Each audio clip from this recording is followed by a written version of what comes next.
নমস্কাৰ আজিৰ খবৰলৈ স্বাগতম অসম চুক্তিৰ 6 নম্বৰ দফাক লৈ অসন্তুষ্ট গোৰ্খা লীগ অহা নিৰ্বাচনত গোৰ্খা সম্প্ৰদায়ৰ ভোটাৰ অধ্যুষিত সমষ্টিত দিব দলীয় প্ৰাৰ্থী গোৰ্খা লীগৰ কাৰ্যকৰী সভাপতি এম প্ৰসাদ আচাৰ্যৰ ঘোষণা অসম চুক্তিৰ 6 নম্বৰ দফাক লৈ গোৰ্খা সম্প্ৰদায়ৰ লোকসকলৰ মাজত অসন্তুষ্টি গা কৰি উঠাৰ সময়তে অখিল ভাৰতীয় গোৰ্খা লীগৰ অসম ৰাজ্যিক কমিটিৰ নেতাকৰ্মীসকলে 6 নম্বৰ দফাক লৈ তীব্ৰ অসন্তুষ্টি প্ৰকাশ কৰিছে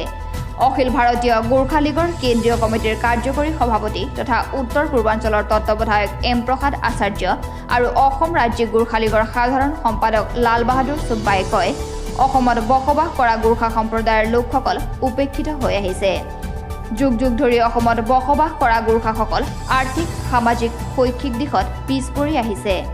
দেশৰ স্বাধীনতা সংগ্ৰামত গোৰ্খাসকলৰ যোগদানৰ কথা সকলোৱে জানে কিন্তু আজিও গোৰ্খাসকল উপেক্ষিত হৈ আহিছে বুলি নেতাদ্বয়ে সাংবাদিকৰ আগত প্ৰকাশ কৰে ৰাজনৈতিক দলসমূহে গোৰ্খা সম্প্ৰদায়ৰ লোকক ভোট বেংক হিচাপে ব্যৱহাৰ কৰি আহিছে যদিও গোৰ্খাসকলৰ সামগ্ৰিক উন্নয়নৰ ক্ষেত্ৰত ৰাজনৈতিক দলসমূহৰ নেতাসকল নিমাত বুলি নেতাদ্বয়ে প্ৰকাশ কৰে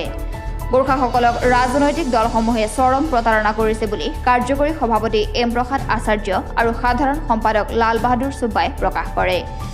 গোৰ্খাসকল প্ৰতিটো ক্ষেত্ৰত উপেক্ষিত হৈ অহাৰ পাছতো এইবাৰ অসম চুক্তিৰ 6 নম্বৰ দফাত গোৰ্খাসকলৰ সুৰক্ষাৰ কথা স্পষ্টভাৱে উল্লেখ নথকাত গোৰ্খা লীগৰ নেতাদ্বয়ে তীব্ৰ অসন্তুষ্টি প্ৰকাশ কৰে গোৰ্খাসকলৰ ৰাজনৈতিক দল অখিল ভাৰতীয় গোৰ্খা লীগে অহা বিধানসভা নিৰ্বাচনত অসমৰ বিভিন্ন সমষ্টিত দলীয় প্ৰাৰ্থী দিয়াৰ কথা প্ৰকাশ কৰে অখিল ভাৰতীয় গোৰ্খা লীগৰ নেতা এম প্ৰসাদ আচাৰ্য আৰু লাল বাহাদুৰ চুব্বাই 2021 চনৰ অসম বিধানসভা নিৰ্বাচনত গোৰ্খা সম্প্ৰদায়ৰ ভোটাৰ থকা সমষ্টিসমূহত গোৰ্খা লীগে দলীয় প্ৰাৰ্থী দিব বুলি গোৰ্খা লীগৰ নেতাদ্বয়ে সাংবাদিকৰ আগত প্ৰকাশ কৰে কোন দলৰ পৰা প্ৰতিনিধিত্ব কৰিছে আমি অল ইণ্ডিয়া গোৰ্খা লীগৰ পৰা প্ৰতিনিধিত্ব কৰিম এইবাৰ অল ইণ্ডিয়া গোৰ্খা লীগ 1943 15 মেত ইষ্টাব্লিছ হোৱা আৰু অসমত 1944ৰ পৰা অসম নাগালেণ্ড মণিপুৰ মিজোৰাম সকলোতে আমাৰ গোৰ্খা লীগৰ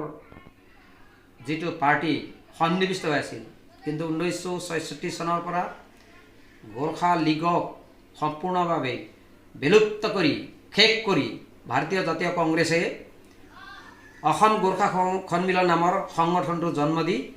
ইয়াক ধূলিসাৎ কৰিছে ব্যুৰো ৰিপৰ্ট আজিৰ খবৰ